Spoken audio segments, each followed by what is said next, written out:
Dal 1 di luglio cambiano i costi dell'abbonamento al nostro canale YouTube. Sei già abbonato? Ecco come fare l'upgrade. Vai sul nostro canale YouTube e clicca su abbonamento. Nel menu che si apre, seleziona Esegui upgrade. Clicca successivamente su Squadra livello 1 e sulla destra troverai il tasto Cambia livello, un piccolo gesto che ci permetterà di continuare a raccontare il Milan in modo indipendente e senza condizionamenti.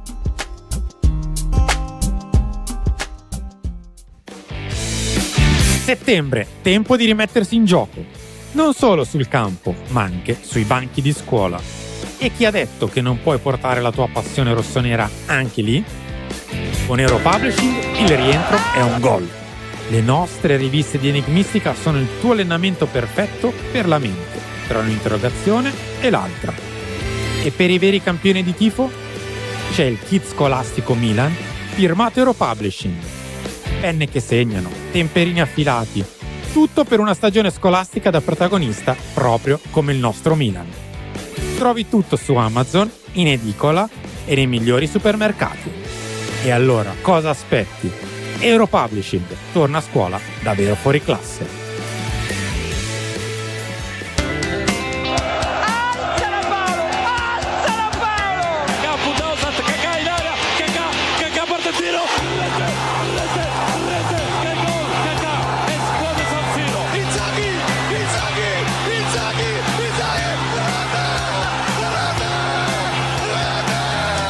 Colpo di testa, rete, ha segnato il Milan, ha segnato Gabbia. Serginho va, sono davanti al portiere, gol, 6-0, 6-0, Serginho, 6-0, ma dove siamo? Ben ritrovati amici di Radio Rossonera, mercoledì 17 settembre del 2025, quindi ben ritrovati a tutti in diretta qui a Radio Rossonera Talk. Metà settimana, giorni di Champions e invece per noi giorni movimentati. Beatrice Sarti, ciao Bea. Senza Champions, movimento, mi spiace, no. Ciao a tutti, buon pomeriggio. La Champions la vivo male. Buonasera a tutti. Sigla? No. Ciao Enrico Boiani. Ciao. In regia come al solito c'è Morgan che tra poco ci mette in collegamento subito con Monica Colombo che viene a trovarci per parlare un po' di campo, sì, di Allegri anche, ma mi verrebbe da dire quasi soprattutto perché insomma in queste settimane vuote sarebbe anche bello avere un po' di vuoto, diciamo, di pace, di tranquillità, e invece comunque c'è un po' di movimento e quindi è giusto anche affrontare la situazione. Andiamo subito al telefono, andiamo subito a salutare Monica Colombo. Ciao Monica. Ciao, buon pomeriggio. Ciao Monica. Prima di tutto, insomma, partiamo da quello che è successo nel weekend, o meglio nei weekend. Insomma, il Milan dopo la prima sconfitta si è rimesso in carreggiata allegrianamente, diciamo così, in modo proprio più chiaro che mai dal punto di vista difensivo. Sì, io credo che la mano di Max si sia vista perché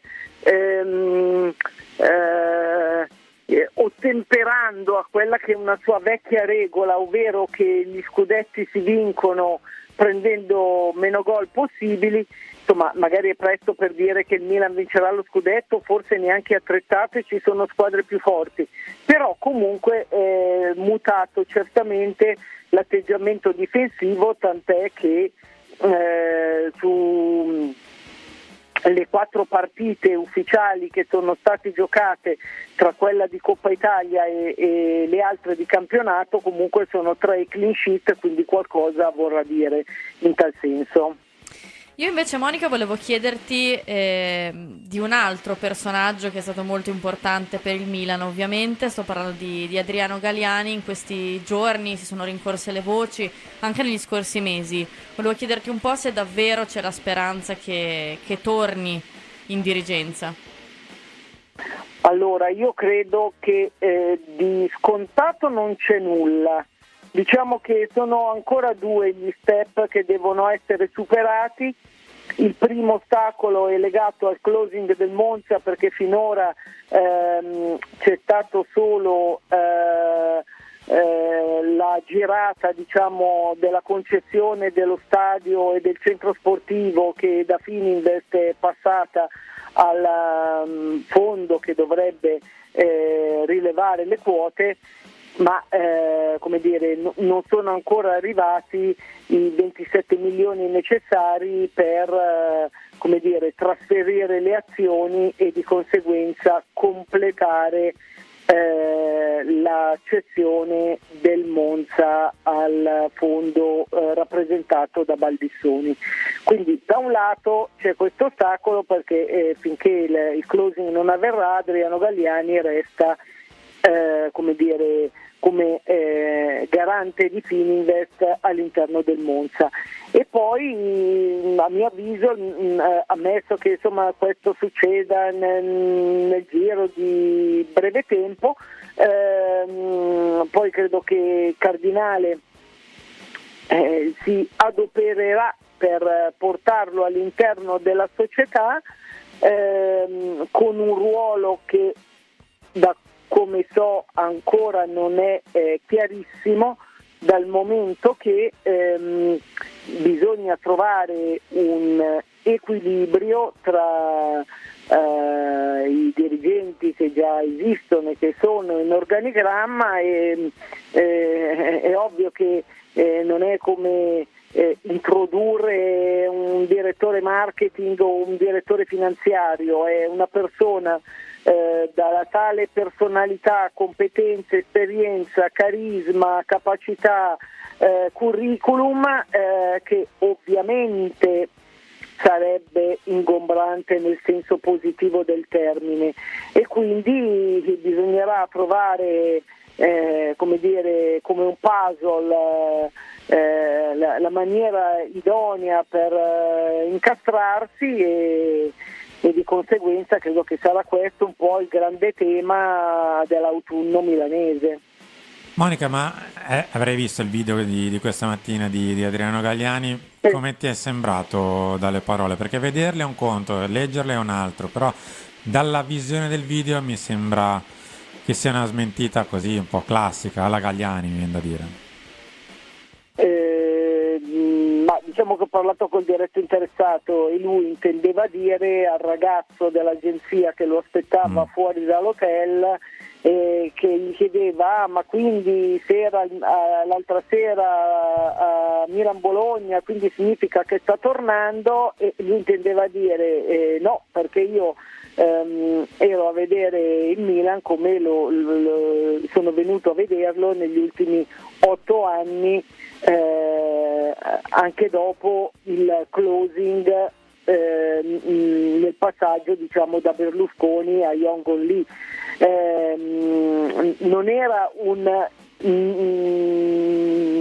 no in senso assoluto, era un no nel voler dare il significato di ritorno alla sua presenza a San Siro l'altra sera. Della serie spiego il motivo per cui ero allo stadio, l'ho fatto tante altre volte, infatti Galliani è venuto tante volte a vedere il Milan, però ciò non significa che se ero allo stadio allora domani divento il dirigente del Milan, più o meno era questo, però non è una smentita a lungo termine, ecco, diciamo. No, anche perché io credo che a Galliani non dispiacerebbe tornare, ovviamente, però come dicevo prima credo che di scontato in questa storia non c'è ancora niente, né come dire l'epilogo legato al closing del Monza, né il fatto che vada a buon fine una proposta di Cardinale Redbird al fondo Elliott, e che Elliott la accolga, insomma, perché comunque significherebbe in qualche maniera ridimensionare i dirigenti che ci sono, quindi credo che i colloqui siano ancora in atto. Ok, tu hai parlato, Monica, di autunno milanese, ma nell'inverno primavera milanese non è che ci sono anche altre questioni come quelle che ha fatto ad esempio riferimento Carlo Pelegatti qualche giorno fa, insomma, pensi, da quello che puoi sapere tu, che ci sia comunque al di là di tutto una sorta di movimento lento, magmatico che possa portare anche ad altro? Onestamente io parlo di quello che so, ne ho letto come voi, non ho conferme, certezze, quindi su questo io non posso dire niente. Certamente se Pellegatti lo ha detto, ha delle buone fonti e di conseguenza come dire, lo avrà detto a ragion veduta, non è certo un collega che spara nel mucchio, ma se la tua domanda, se io ho conferme in tal senso, in questo momento no. Poi anche perché sono come dire, l'ingresso di soci, sono anche processi così lunghi che in genere non sono come dire, avvenimenti che si risolvono dalla sera alla mattina, insomma. L'ultima questione che ti chiedo, Monica, invece, per quanto riguarda la questione arbitrale. Abbiamo visto nel weekend è successo quel che è successo, rigore o non rigore, telefonate, controtelefonate, quello che è successo. Insomma, volevo chiederti un po' la tua ricostruzione del post non rigore. Ma abbiamo letto ieri dal sito della Gazzetta dello Sport che c'è stato questo intervento del Milan con i vertici arbitrali della Lega e della FIGC. Della Lega confermo che ci sono stati, con l'AIA pure, con la federazione non mi risulta.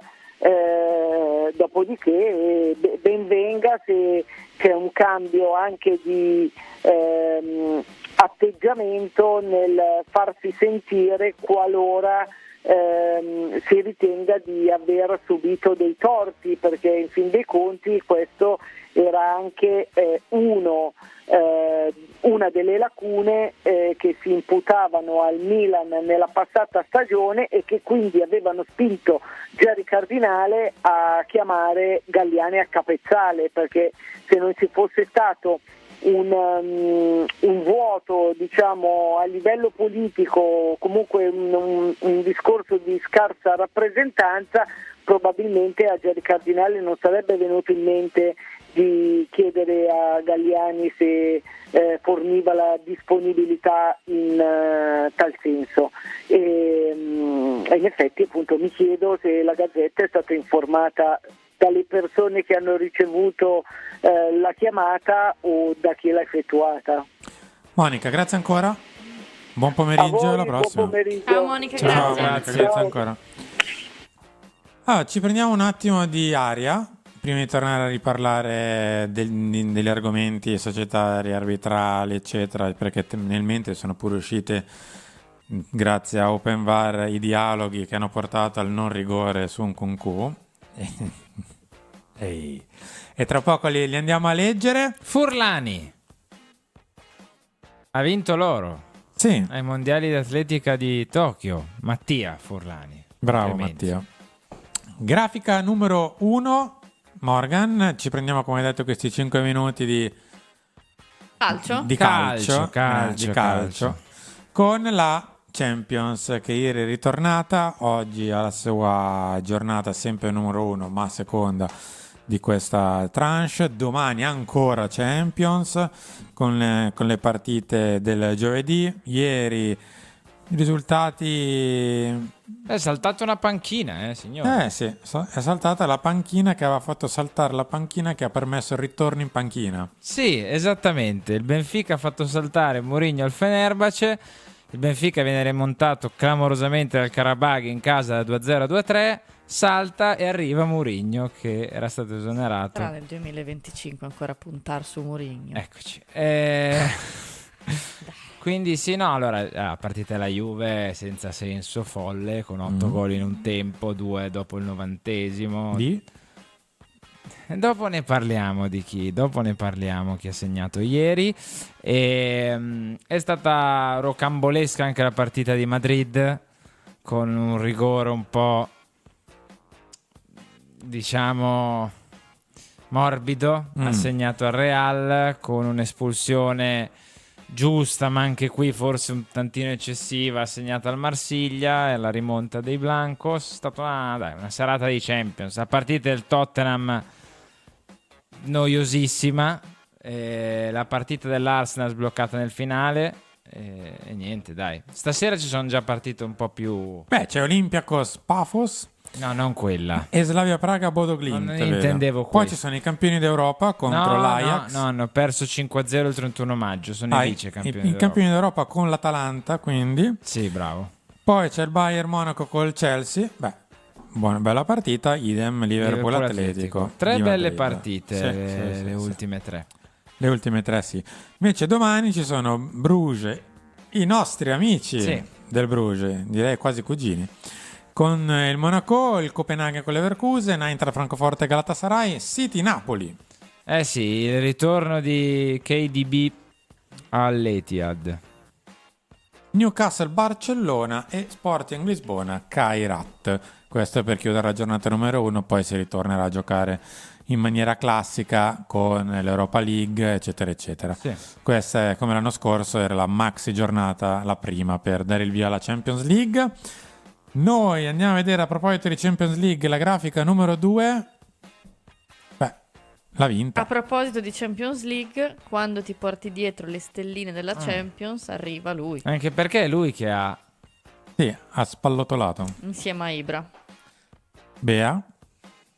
Sì, e ha parlato appunto su questa sorta, sì, Riccardo Cacà ha parlato in questa sorta di torneo che è stato fatto tra due squadre piene di leggende. C'era anche Sandro Nesta, Ronaldinho, insomma tantissimi giocatori importanti. Ha detto: amo il calcio, ogni volta che posso tornare a giocare è speciale, soprattutto quando c'è un fine benefico.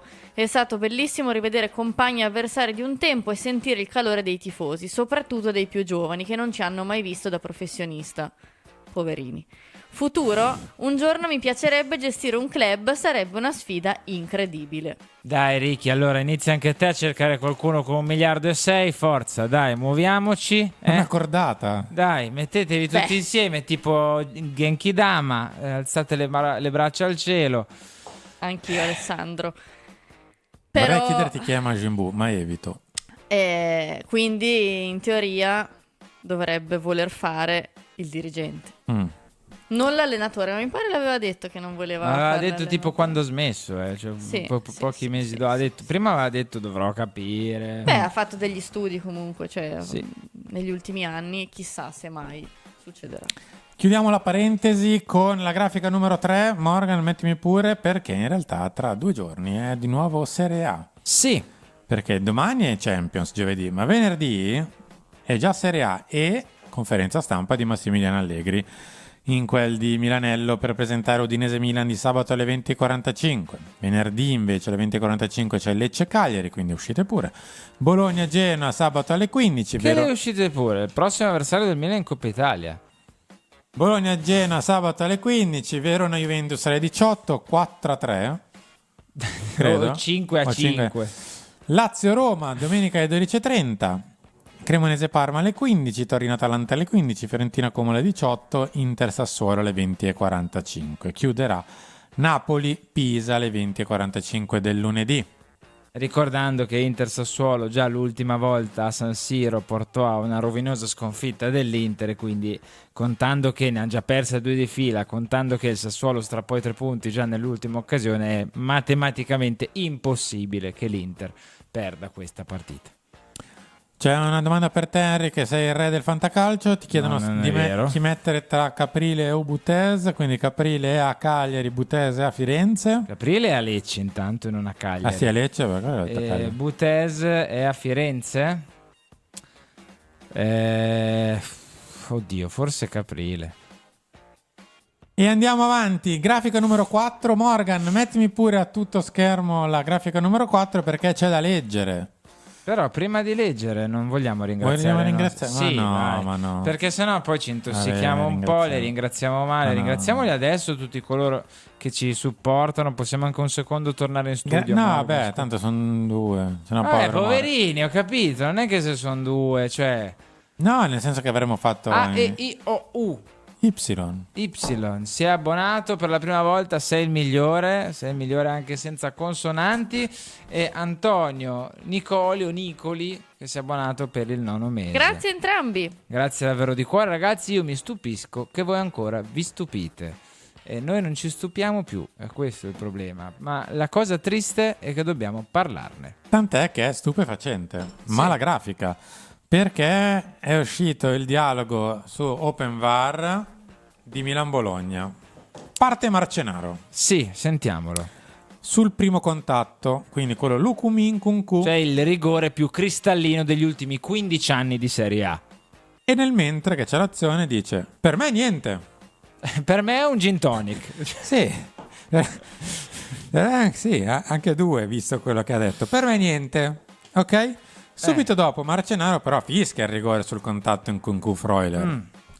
Parte il controllo della sala VAR, prima sulla posizione e il controllo di Nkunku chiaramente regolari. Ok. Quindi fuori gioco o se era stato fatto il controllo di petto o di mano. Regolare. Tutto regolare. Fabbri si alza sui pedali a questo punto, perché come vedete è solo Fabbri che parla, è tutto Il verde verde. è Fabbri? Sì. Ok. Sul primo contatto dice: lui lascia andare qui, riferendosi a Marcenaro. Quello dopo ha fischiato. E sul contatto, quello fischiato, Freuler in Nkunku dice: dove lo prende? Riferendosi scusate, a Freuler. Ma no, ha il piede fermo però, Freuler. Ha il piede fermo e addirittura tocca il pallone con la gamba. È l'attaccante che lo prende, rivolgendosi poi a Paterna, che è l'AVAR. Sì, l'aiutante. Se ti faccio vedere quello di Lukumi prima su Nkunku, cosa ne pensi? Perché a Fabri è venuto il dubbio. Vabbè. Quindi già Paterna risponde: allora, lui larga la gamba, Nkunku, però non è niente, perché qui è l'attaccante che cerca. Ma cosa cerca? Cosa cerca? Il secchio d'oro, di Paterna. gettoni d'oro alla fine dell'arcobaleno.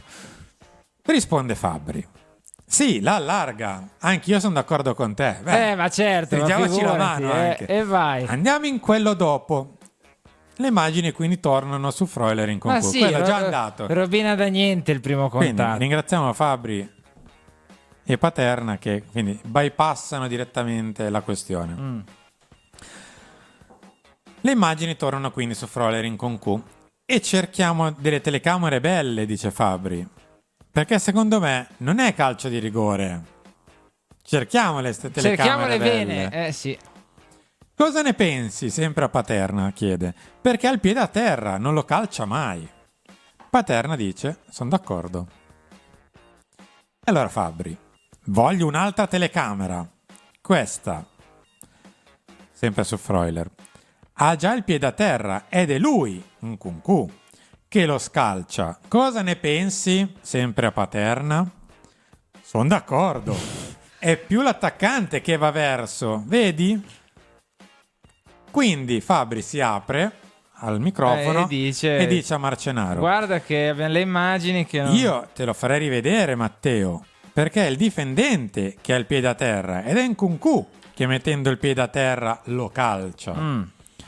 Marcenaro quindi prende parte e va al monitor e Fabri gli dice: guarda che lui, cioè Freuler, ha il piede a terra ed è Nkunku che poi dopo lo calcia. Marcenaro risponde: scusa Michael, che è il nome di Fabri, non è anche l'8, cioè Freuler, che va verso di lui? Quindi è venuto anche un dubbio a Marcenaro. No, anche perché dovrebbe mettere in discussione quello che ha fischiato. Ah Tra beh, parentesi. giustamente, solo per quello, sì. Fabri dice: ma ha il piede a terra lui però, ha il piede a terra. Freuler non fa nulla, ha il piede piantato a terra. Marcenaro quindi si fa convincere, va via dal monitor e annuncia la revoca del rigore. Perfetto, tutto bellissimo. Allegri smatta male e a questo punto Sbuca Rapuano. Rapuano all'improvviso: Marce, Matteo, Marcenaro. Squadra Ginu. 3 volte, Rossa d'Allegri, Rossa d'Allegri, Rossa d'Allegri. Tipo Rossi c'è. Madonna, che ridere. No, allora, fa ridere ma fa piangere. Posto che... guarda cosa ti dico adesso. Credo che possiamo tornare... Sì, torniamo in studio. Posto che la discussione sul secondo contatto, folle, un po' particolare, un po' esotica, prendiamola. Come ha fatto a archiviare in 2 frasi il primo contatto? Per me il primo contatto è indiscutibile. Come cioè, ha il primo fatto? contatto è 3 indiscutibile. arbitri, Il primo in diretta e 2 al monitor che hanno È detto... indiscutibile il primo contatto. Cioè, per me sul secondo potevi anche avere dei dubbi, ma per me il primo è indiscutibile. E tra l'altro è la cosa su cui discutono meno. E quella è la cosa assurda. Cioè non è che dici ci hanno discusso tanto e alla fine sbagliando l'hanno revocato. No, cioè proprio passato in cavalleria come se nulla fosse. E il secondo diventa il contatto più importante da analizzare, tra l'altro male, perché lo analizzi male. Però dopo sta pubblicazione di sto audio, cioè se Fabbri torna al VAR nella sua carriera, per me il sistema ha fallito. Cioè ve lo dico. Cioè, una roba folle. Per me dovrebbero rivedere un attimo dovrebbero un attimo rivedere le competenze, come valutano le cose, perché sinceramente, cioè, far passare non è che questione di protocollo. No, l'hanno visto, hanno detto no, Appunto. è l'attaccante che cerca. Appunto, cioè, cioè, proprio... secondo me bisognerebbe incrementare le competenze, perché tutto ciò, cioè da questa grafica, da mal di testa, tra l'altro sembrava il televideo.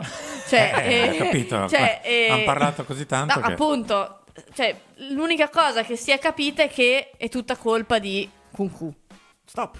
Sì, Cioè, prima è colpa sua che allarga ha la cercato. gamba sul primo, sul secondo scalcia lui quel Freuler. mascalzone di Christopher Mangia. Kunku. Io l'avrei ammonito. Sì, anch'io. Quel cattivone Per di simulazione. Christopher Kunku. No, ma poi si danno ragione a vicenda. Cioè, non è che dici è uno che è uno dei 3 che è partito dritto dicendo no, è un Kunku, e l'altro gli dice guarda che secondo me non lo so. No, cioè proprio dritti. Però ragazzi, cioè, adesso Marcenaro ha colpe perché sul primo non lo vede, anzi lo bypassa dicendo sì. per me niente in presa diretta, e ok, va bene, ha sbagliato.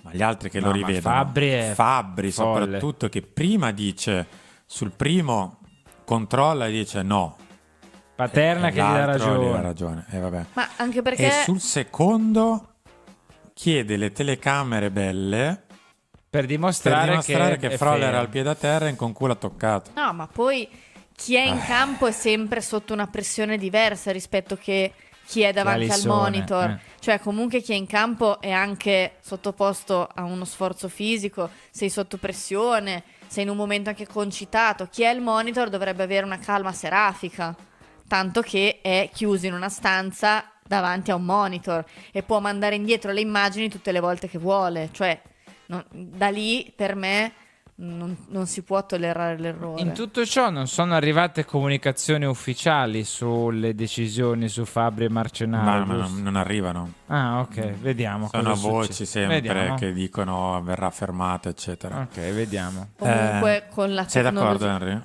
La cosa? No, chiedevo come chiede Fabbri a Paterno. Sono d'accordo. Sei d'accordo? Per me la cosa più grave è che questi episodi ancora accadano. Cioè, nonostante tutta la tecnologia che in questi anni ha fatto dei passi in avanti, noi parliamo di episodi arbitrali come si faceva negli anni 90, in cui non c'era niente, ci facevano trasmissioni di ore sugli episodi arbitrali, ma oggi cosa è cambiato? Niente. Cioè, Beh, è qualcosa sì, peggio. nel senso È questo che peggio. abbiamo letto non c'era. Però è peggio, perché nonostante tutto sto ambaradan che ha messo su, ci sono degli errori incredibili. E l'anno scorso, se andiamo a fare la conta di tutti gli errori veramente gravi accaduti non solo del Milan, ma di tutte le squadre, guardate che è un elenco lungo, No, ma qui è un errore cioè, così come sono a volte, così come i giocatori sbagliano un rigore, sbagliano una parata, una papera, eccetera. Qui è un errore colossale di soprattutto 2, prendiamo i 2 al VAR, che proprio giudicano l'intervento e lo giudicano come un niente, è l'attaccante che cerca. Cioè, è questo il punto. Che qui anche ci fosse stato, perché ogni tanto non si parla del jolly bonus, della panchina che può chiamare il VAR, no? Tipo il falco, no? In altri sport. Anche l'avesse fatto il Milan qui in questa occasione della serie, andate a rivedere, avrebbero comunque detto no, non è niente, è l'attaccante che cerca. Quindi è proprio un errore di valutazione del contatto, cioè le basi dell'arbitraggio. Vabbè, io sono rimasto al prima palla poi piedi di qualche anno fa. Sì. Se non vedi quello vuol dire che sì. C'è problemi oculistici oppure altro, non lo so. Andiamo avanti, dai. Grafica numero 5, perché tutto questo che abbiamo letto ha scatenato la reazione del Milan. O meglio, come ha detto prima Monica, insomma, dalla Lega fanno sapere che la telefonata del Milan è arrivata, ma la Lega ha anche detto, ma noi che ci azzecca? Perché noi non c'entriamo niente, né con la FIGC né con l'AIA. C'entriamo niente, quindi Simonelli ha detto, va bene. L'AIA ovviamente sì. La terza parte, cioè la FIGC, che in realtà fa capo, ha fatto trapelare che in realtà direttamente a loro non ci sarebbe stata in realtà una telefonata di nessun dirigente del Milan. No, che è stato riconosciuto l'errore e sarebbe stato riconosciuto l'errore a prescindere da qualche telefonata, ma non c'è stata telefonata. Morale, all'AIA, almeno quantomeno 1 su 3 l'abbiamo beccato, l'AIA siamo riusciti a sentirli. Speriamo che il Ma nostro guarda, signore Salvatore che ha tirato sul penso telefono. male, perché ormai in questa vicenda se pensi male ci azzecchi, però non credo che sia un caso che tutto ciò sia stato messo in piazza subito dopo una partita che è stata Milan-Bologna, in cui in tanti hanno chiamato a gran voce Adriano Galliani per il peso politico che il Milan dovrebbe tornare ad avere. E guarda caso ieri esce questa indiscrezione secondo cui Furlani ha fatto 1600 telefonate, no, una, per farsi sentire. Perché le occasioni in cui dovevi dimostrare che stavi lavorando ad avere un peso politico in questi anni ce ne sono state diverse, e guarda caso appena si chiama a gran voce Adriano Galliani, puff, spunta che Furlani chiama per farsi sentire. Io ormai il film l'ho rivisto più volte. Morale, sono già uscite le designazioni arbitrali. Sì. E a Udine, sabato sera, c'è Doveri. Grafica numero 6, Morgan. Beh, insomma, non dobbiamo conoscerlo oggi. Doveri è uno degli arbitri più esperti dell'AIA. E uno di quelli che rarissimamente perde perché la c'è Tonali su Gattuso in tutto ciò? Chi lo sa? Uno di quelli che torniamo pure in studio, Morgan. Sarà sballata la grafica. Uno di quelli che rarissimamente perde la partita.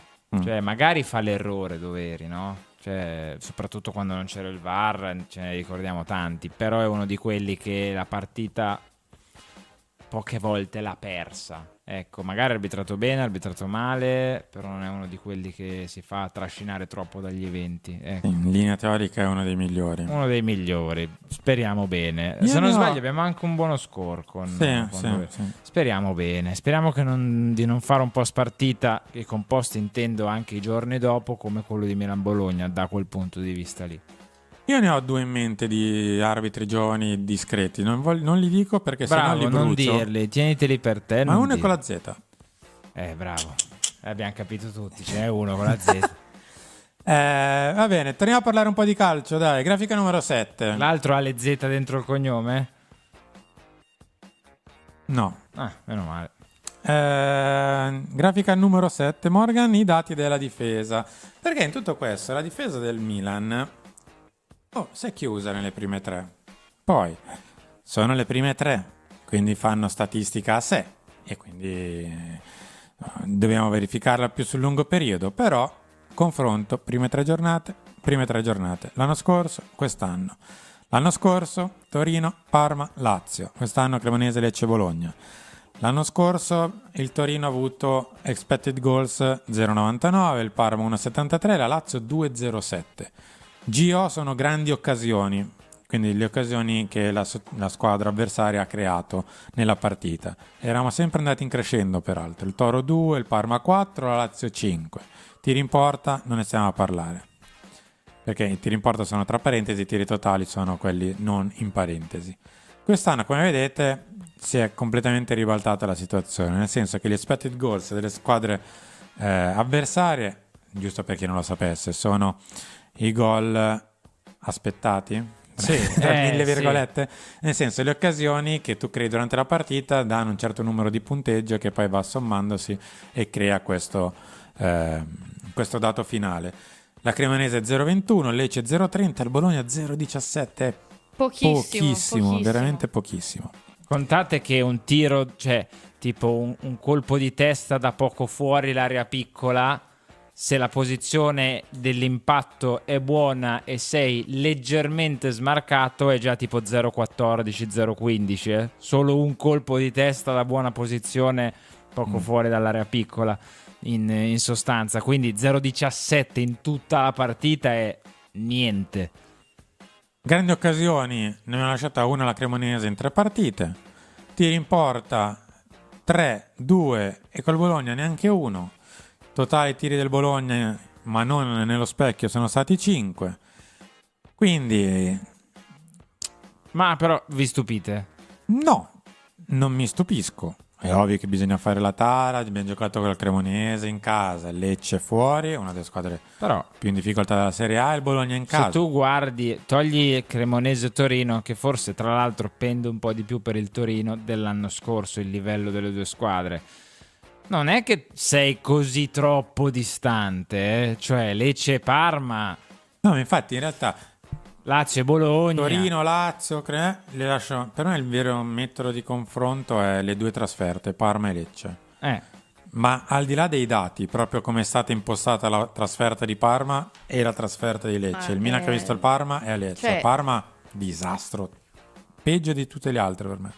Sì. Però lo devi volere. Cioè io vi ricordo che l'anno scorso giocavamo con 2 centrocampisti, di cui uno era Reinders, che è la fase difensiva di Reinders.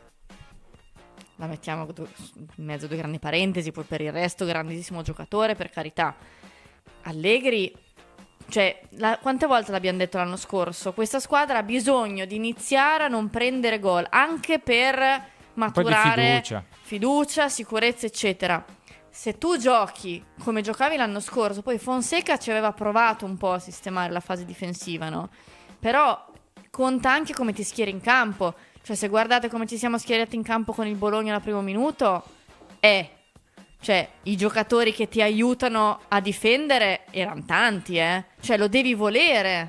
Per questo io ieri vi dicevo, negli ultimi anni giocavamo con 4 attaccanti, ma chi è che gioca con 4 attaccanti? Cioè è una follia. Allegri sta cercando di sistemare questo lato, che sono 3 anni che noi prendiamo gol da chiunque, cioè non è facile. Devi darti anche una mano con la formazione che schieri, poi sicuramente sta facendo un ottimo lavoro, però è anche la formazione che schieri che un po' ti aiuta, Ed è il motivo per il quale abbiamo fatto la grafica, cioè dietro non ne abbiamo messo uno nuovo, i centrali sono gli stessi, anzi è perso Ciao paradossalmente. No, è vero, è tutta una questione di cosa vuoi fare. Ma Allegri, cioè, è venuto qua alla prima conferenza stampa che fa, gli fanno la domanda su cosa deve fare il Milan, cosa deve cambiare dopo la stagione, e ci spara e ci racconta questo bel, diciamo, no teorema, però racconto basato però sull'esperienza, cioè sugli ultimi 15-20 anni di Serie A, in cui la differenza la fa la difesa. Nel campionato italiano la differenza l'ha sempre fatta la difesa, la farà sempre la difesa. Poi in Europa, in altri contesti, bellissimo. È ovvio che non è che puoi solo difendere, perché se non fai gol poi a una certa, diciamo, il conto arriva, però è la parte fondamentale del nostro campionato. Perché è un campionato estremamente tattico, estremamente, cioè, negli ultimi anni un po' più fisico, e quindi difendere fa la differenza. Te lo dimostra in realtà la storia, cioè, quel discorso di fare un gol in più dell'avversario per vincere, se lo può nel caso permettere chi ha davanti a dei fenomeni. Ma fenomeni Che sei veri. dei fenomeni alla lunga per me. Però tipo il Barça l'anno scorso, Giocava così. Sì, però poi la con Liga chi l'ha l'Inter. vinta? Sì, però poi con l'Inter. Sì, con l'Inter in realtà la partita l'ha vinta pure lì. Sì, sì. Poi tra un palo, un miracolo, eccetera, va fuori, giustamente va fuori. Però se lo può permettere una squadra che ha dei fenomeni davanti. Ma il Milan l'anno scorso ha dei buonissimi giocatori, qualcuno anche molto buono, ma devi avere veramente dei top class totali per fare quel tipo di discorso. Già se sei sotto... Di mezza categoria, sì. Morale, arriva l'esame vero adesso. Insomma, Adesso arrivano Udinese, 2 o 3 Napoli, partite un po' più toste. Juventus. Però onestamente io non mi aspetto che si torni a 2,50 XG degli avversari. Magari perdi, perché col Napoli, con la Juve puoi anche perdere. Poi mi girerebbero, però puoi anche perdere. Però mi aspetto comunque degli XG cioè, più bassi rispetto tipo ai 2,07 della Lazio o agli 1,73 del Parma. Perché è quello che vuol fare l'allenatore. Mentre andiamo alla grafica numero 8, a proposito di allenatore, Morgan, mettimela pure, devo fare 2 ringraziamenti per Simone che ci ha donato 2 sterline. Grazie. E chiede Grazie, al re Simone. del Fanta Ma basta! 2 tra DA e il Tati. Ma il Tati non è mezzo... Tati è un po' acciaccato. E Sule Gallo Belotti. Quindi ne hai 4, ne prendere 2. Se io avessi Sule quest'anno lo schiererei tutte le sacrosante giornate. Sono perché d'accordo. è un esterno d'attacco, è una seconda punta di Gasp. E per evitarti il derby magari metti il Gallo che va a Lecce se non erro. E chissà. Oppure metti proprio il derby così il magari Gallo, uno simbolo del Bari a Lecce. Esatto, che magari no, però magari invece metti il derby così mal che vada, magari uno dei due prende 7 o fa bene, vedi tu. Ringraziamo anche Davide Cortinovis che ci ha donato 2,50 €. Ti scrive Henry, sono lì nel chill al VAR. Beato Va. te Davide, beato te che sei nel chill, grazie della donazione. No, per me intendeva dire che al VAR sono nel chill. Non lo so. Mi sa di sì, mi sa che se la stavano chillando al bar o bar, sì, sicuramente. Me lo vedo Fabri proprio nel chill. Fabri nel chill che fa aspetta, no vabbè, Alissone, ma è l'attaccante che cerca, dai. E saluto. Salvatore Venas ci ha donato 5 € chiedendoci: tutto chiaro, ma non si può giocare tutto il campionato in questo modo? Non recuperiamo una palla in riaggressione? Il calcio si è evoluto o no? Hai ragione, Salvatore. Però, diciamo così, quando hai le perdite in casa, che ti scoppia il tubo della cucina, quello della caldaia, quello sotto dei pavimenti perché passava i termosifoni, e il condizionatore gocciola, e esce acqua da tutte le parti, prima chiudi le questioni. Poi ritinteggi e metti... cambi il resto. Esatto. Il Milan l'anno scorso si era dimenticato che prima non bisogna prendere gol, poi lo si deve fare. Sì. Però hai ragione, Salvatore, anche a me. Sono d'accordo. Diciamo che devi risolvere un problema grosso, perché era ed è un problema grosso in via di risoluzione, sembra, però poi è ovvio che poi devi passare al resto. Io, se devo dire, poi lascio la parola a Harry, a me il pensiero che viene è: finché le partite vanno come Lecce e Bologna, cioè 0-0 mantenuto e alla fine trovi la stoccata vincente, è un conto. Lo scenario che mi spaventa un po' è se l'avversario segna e tu devi segnarne 2. Ecco, in questo momento quello la vedo una situazione di partita un po' più complessa, però magari a Udine succede proprio così e quindi benissimo. Sì, io sono d'accordo e allora non vorrei, ma penso che non sia così, però magari il pensiero c'è. Non vorrei che ci si, diciamo, adagi sul fatto di avere una partita alla settimana, di aver pseudo risolto, di star risolvendo questo problema qui, e quindi si dica vabbè, le altre c'è pure la Champions, noi dobbiamo fare almeno quarti, chi si è visto e campiamo un anno. Non vorrei che si faccia questo errore, non credo che si farà. Sui gol per me dobbiamo aspettare il numero 10. Sì, Pulisic anche ad esempio. Pulisic che diventi titolare o il ritorno di Leao, perché finora abbiamo visto Milan di fatto senza Pulisic e Leao, poi Pulisic ha segnato a Lecce ma è entrato gli ultimi 20, idem con niente. Quindi per me aspettiamo gli attaccanti, perché finora abbiamo giocato, a parte Santiago che è in netta difficoltà, senza attaccanti quasi. Sì, credo anch'io. Per chiudere ti dirò, il Milan dell'anno scorso, per citare il mister Rino, era veramente una banda gli ultimi 2 o 3 anni, ma per il fatto che non avevamo certezze, scendevamo in campo random, il primo schiaffone la squadra andava giù. A questa squadra e a questo gruppo va costruita qualche certezza, del tipo: in campo 3-4 cose semplici, ma quelle, sempre quelle, costantemente quelle. Dall'altro bisogna far credere alla squadra che gli avversari, per fargli gol, devono fare un mazzo pedalare, tanto. esatto. E che quando noi facciamo un gol, la partita l'abbiamo quasi vinta, perché ci sentiamo forti di non prenderli. Bisogna dare un po' di compattezza. Poi Solidità. giustamente hai ragione. Cioè, io un anno di Allegri faccio, uno promesso, uno lo faccio, nel senso che poi dopo vorresti vedere qualcosa in più, certo. Però è vero che il calcio si è evoluto, nel senso si può giocare così anche con qualcosina in più, però magari a stagione lunga troverà il modo di farcelo vedere. Però, come ha scritto, non mi ricordo chi, Architras è una medicina amara, ma bisogna berla. Esatto. Purtroppo. Esattamente. Però in questo momento è necessario. Prima torniamo sani e poi pensiamo di uscire. Resto, sì. Allegri, mentre allena tra una cosa e l'altra, gli è toccato ricordare 2 volte già che bisogna remare tutti dalla stessa parte.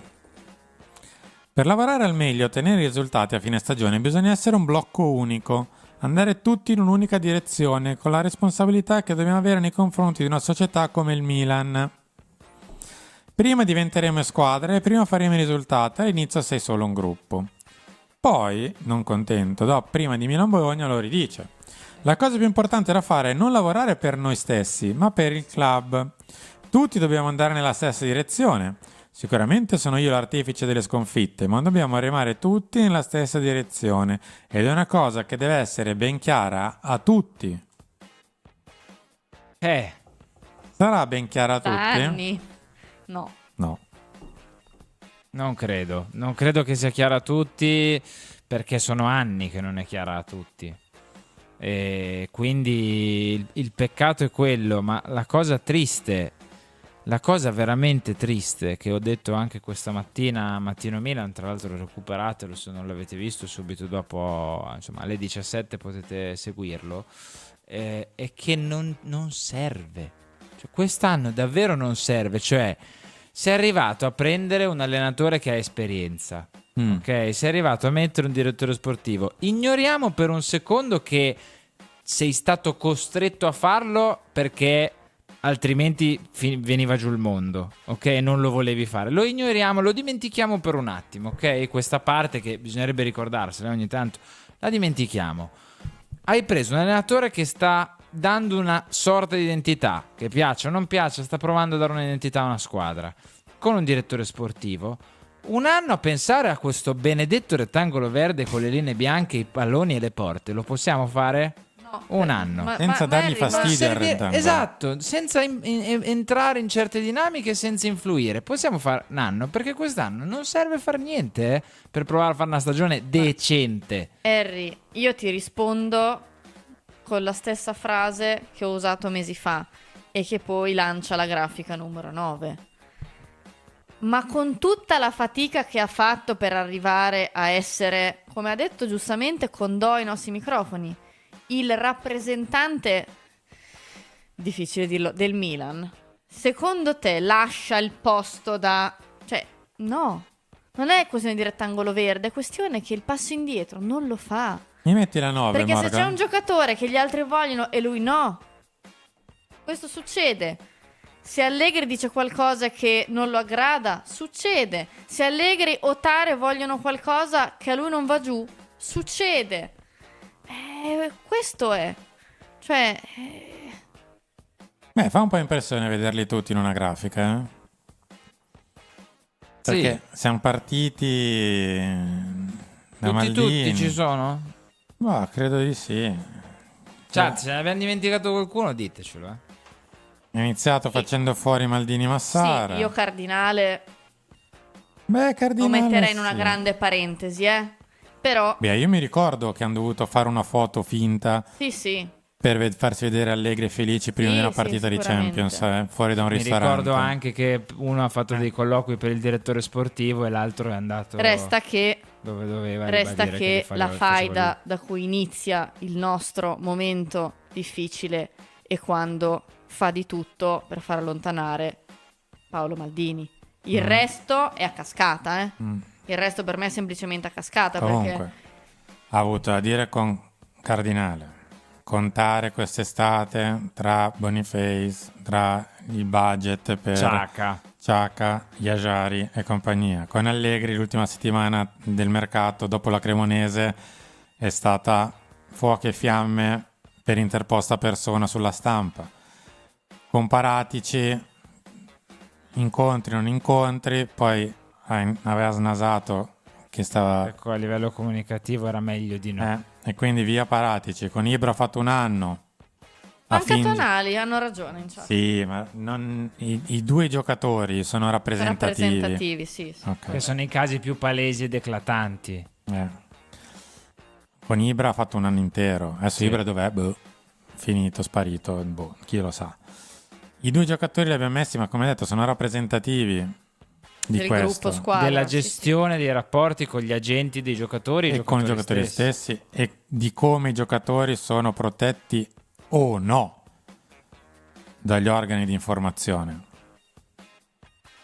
Sì, non so se... Sì, perché siamo partiti con Adriano Rabiot, non so se ci avete fatto caso. Diciamo che in questo momento, cioè per me la cosa angosciante di questa grafica è che ci è riuscito.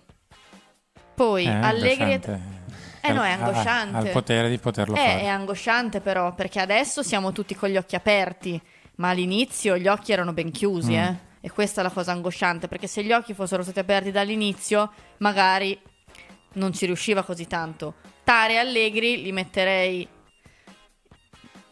tra parentesi perché spero che non facciano la stessa fine. A me dici perché gli altri, bene o male, tutti messi in un angolo comunque, o non più al Milan o al Milan, ma con spazio di manovra per molto me, basso. In maniera molto differente, perché sono due personaggi molto differenti e che hanno un peso diverso.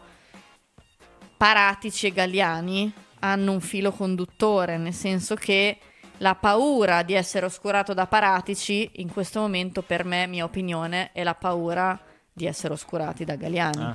Perché Galliani non viene a fare Ibrahimovic. In realtà ci siamo dimenticati Adriano Galliani. Vabbè, giusto. È la nuova. Perché quello è tipo È la new. Cioè è la season, rotellina. è la nuova season 7, stagione. credo, sì. Cioè, È il nuovo cattivo in città. che per Deve me combattere. Galliani non viene a fare Ibrahimovic. No.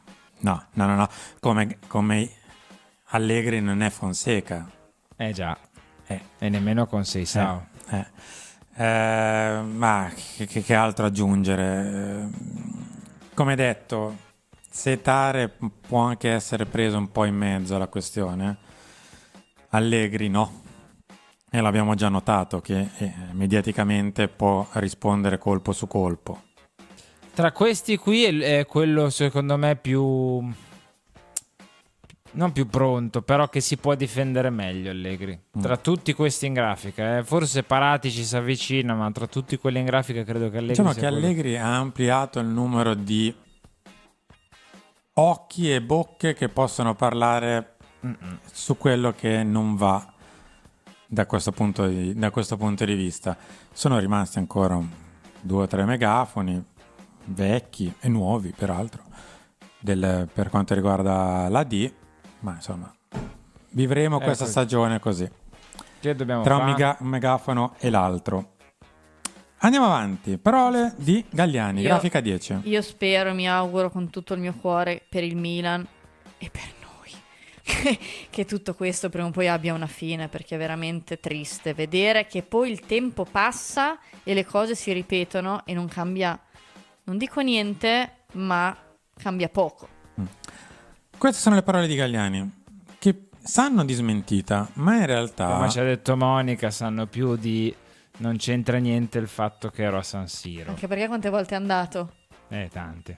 Ai derby? Molto spesso, sì, Cioè, sì. L'abbiamo visto molto spesso. Non c'è niente di vero, ma in realtà era... Cioè, la domanda che gli viene fatta è se il fatto di averlo visto a San Siro era legato al fatto che potesse tornare. E lui dice, no, ma non è vero, se io sono a San Siro è perché sono tifoso del Milan, ci sono già stato tante volte, eccetera, eccetera. Sono venuto a San Siro a fare il tifoso, di fare la mia squadra del cuore, l'ho sempre fatto in questi anni, con Berlusconi abbiamo venduto il Milan nel 2017, sono passati 8 anni, io compatibilmente con le partite del Monza ho sempre continuato a vedere il Milan. Ha chiuso anche un Forza Milan. Sparato un Forza Milan finale. Tra l'altro anche io ho guardato il video apposta perché volevo vedere se mentre parlava arrivava la mossa del collo, ed è arrivata, quindi la mia speranza è che non sia una smentita, ma non perché Galliani salverà il Milan. Cioè, non so nemmeno io cosa pensare di questa situazione, perché comunque Galliani è un dirigente che ha una certa età, no? Però ha sicuramente più esperienza di chi c'è ora, e non parlo di Tare. A parte che ha più esperienza anche di Tare, però Sì, vabbè. però non verrebbe a fare il direttore sportivo Galliani. No. Ecco. Verrebbe a fare altro. Diciamo che secondo me in questo momento qualcuno spera che non arrivi Galliani. Fili, questo lo abbiamo capito, direi. E fa capire e ci tiene a far uscire che Galliani forse non verrà. Ecco, sempre per il famoso Vedremo. faro puntato. E io mi auguro, quello che ha detto Henry per me è legge.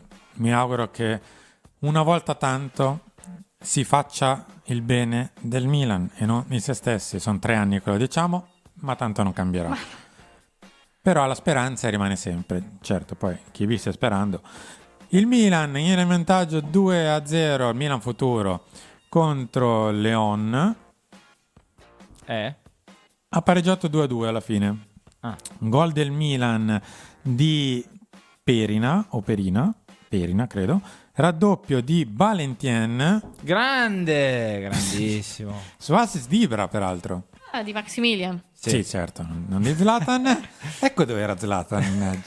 E invece poi al 64esimo gol del Leon da Vighi e al 79esimo il pareggio di Capitan Bonseri per la seconda giornata, anzi in realtà è la terza, però vabbè, quello, cioè la seconda, ma Milan che sale a quota 4 dopo aver vinto contro il Pavia, se non ricordo male. Detto ciò, a proposito di gol, non né di Valentien né di Ibra, ma di Vlahovic, grafica numero 11, Morgan. Questa è la mia battaglia. Dove piangono gli uomini. No, questa è la mia battaglia, perché onestamente posso dire... Cosa c'è, Bea? Io vedo la notte dormo. No, ma sai perché, Bea, ti dico ovunque. che questa è la mia Basta. battaglia? Perché se non facciamo noi questa grafica e non ne parliamo noi in questa non lo fa diretta nessuno, qua, non lo fa no, nessuno. certo. Perché ho letto, diciamo, stendardi, ho letto... Stendardi? Sì, Guglielmo. lettere, no, non Guglielmo Stendardo, che tra l'altro è anche un avvocato. No, Stendardi, lettere su pergamena del fatto che il buon Giorgio Furlani avesse comprato, insomma, fosse stato fondamentale nell'acquisto di Luka Modric. Apro parentesi, con Modric che dice che è stato convinto da Tare, e chiudo parentesi. E perché nessuno dice allora che se ci beviamo questa cosa del fatto che Furlani ha comprato Modric, perché nessuno dice che Furlani non ha comprato Vlahovic? Perché non è una cosa positiva. C'era C'era da mettere 2 carte positive sul tavolo. La prima è che Modric gioca bene, l'ho comprato io. La seconda è che il peso politico del Milan non c'è, ci penso io. Perché Dusan Vlahovic è partito a treno questa stagione qua. Sta iniziando bene. Veramente a treno, ma dal punto di vista di questa cosa qui, che nelle stagioni passate Vlahovic aveva dimenticato a Ibiza d'estate, credo, e invece quest'anno è partito proprio a fionda a livello di testa Si capiva dalla prima partita, ma ieri l'abbiamo capito definitivamente per me. E perché nessuno dice che non l'ha comprato? Perché sappiamo bene che il personaggio che è in questa grafica a fianco a Vlahovic, quello aveva chiesto.